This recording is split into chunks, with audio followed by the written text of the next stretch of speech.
Good morning, everybody. Welcome back to Cure for the Common Game. Today we're going to talk about tribal trolls. And as far as tribal trolls go, Thrun is our general, because, that's what we got. It's a relatively small tribe.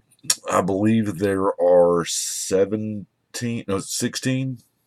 One of them is illegal for mono green because it's green with a white activation. It's the planar chaos color shifted version of the sedge troll. They call it the hedge troll. But we'll roll through the tribe real quick because there ain't a lot of it. And to be honest with you, it's not real pygmy troll. I actually could not believe that I sleeved this up and put it in a deck. I don't know if I cast this at some point in time during an Exodus like limited event, but I don't ever remember casting this card. However, I remember casting Albino Troll a bunch. This card was amazing. We played the hell out of it. Mirrodin had a couple trolls. Now, 7 mana is pretty... trolls are kind of known for a couple things. 1, regeneration, and 2, having...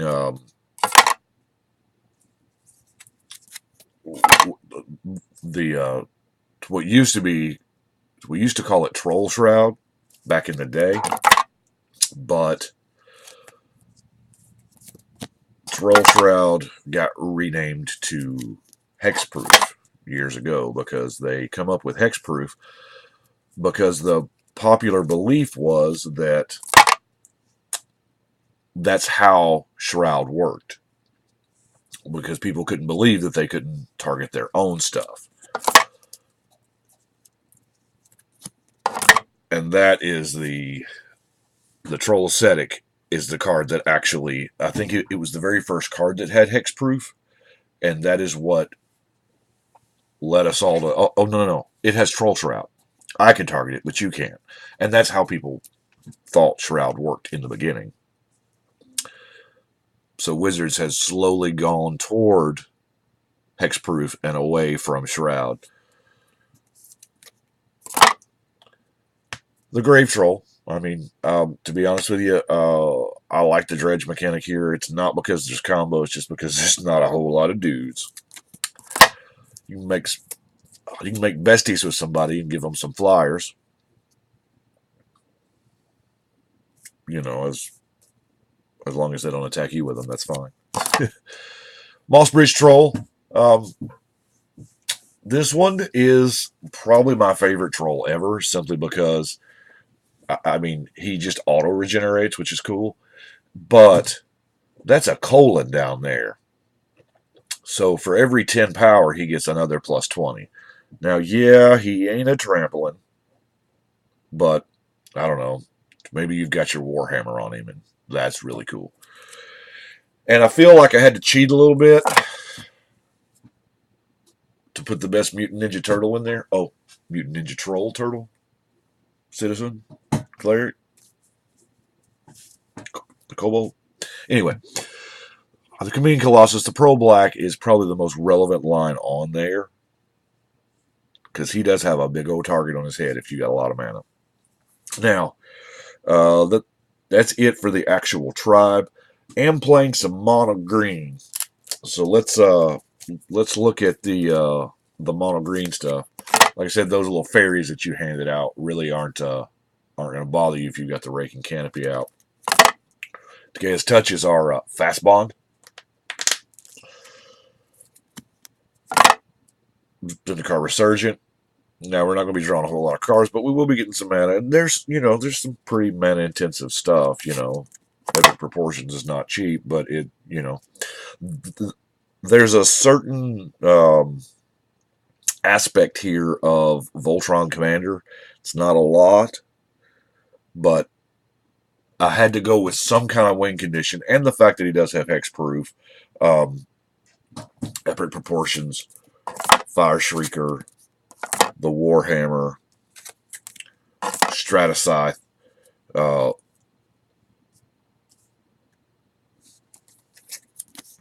Blanchwood Armor. Now, The ring is not bad either. I mean, if some of the rings, yeah, some of them, meh. I guess it all just depends on the deck, like every other card in the game, I guess. But um, I really like it. It does, slowly keep your guy getting bigger. It does give him trample. Pretty good if you're going to, Voltron him up. Tribal Unity. The one with nature, every time you swing with the dude, you ramp a growth. So, I like it. Gonna have overrun just on the off chance you get, more than one creature out there. Even if you don't, hey, that's fine too. Dense foliage. I really liked. So what I tried to do was I tried to capture the essence of trolls. Now that has multiple meanings, and I think I actually went with the multiple meanings, and then of course Might of Oaks, because there's not that many better surprise cards. Now, Staff and In is our card draw, and it's personal, so, we don't like folks getting our stuff. Emerald Medallion is the only mana ramp we've got in here.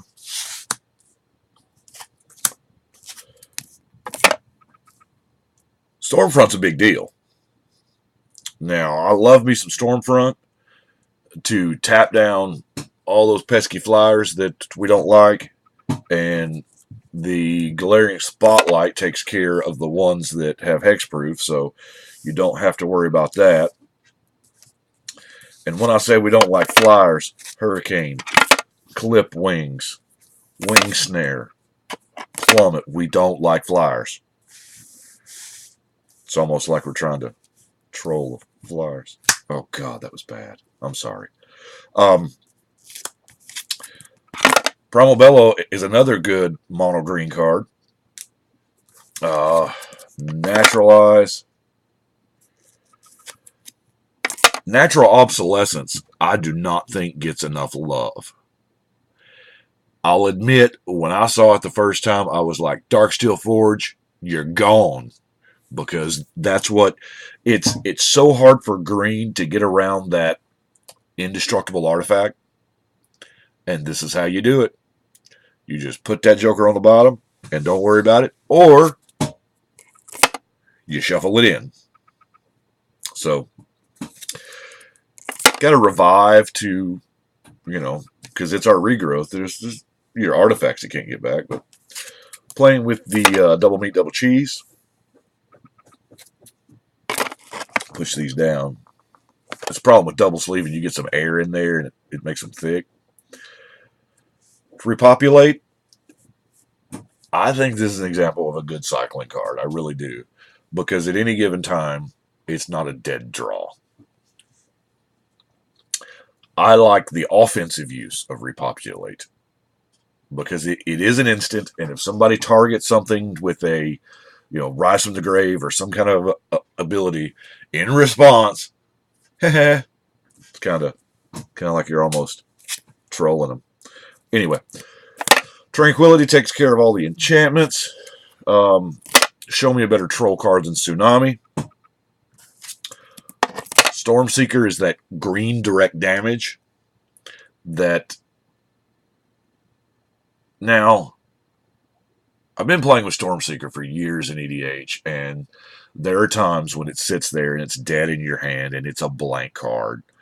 For whatever reason, it's late game. Everybody's got one or two cards, but there is nothing better in this world than if somebody is sitting over there with just a 30-card grip and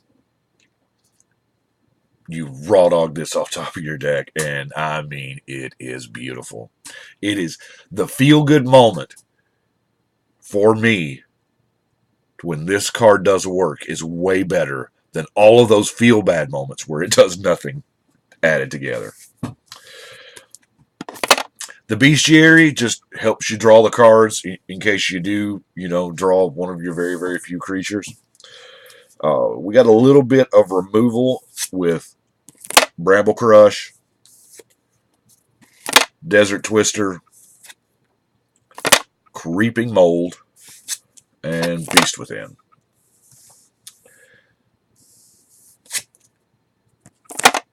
Magma Mine, boom. Magma Mine is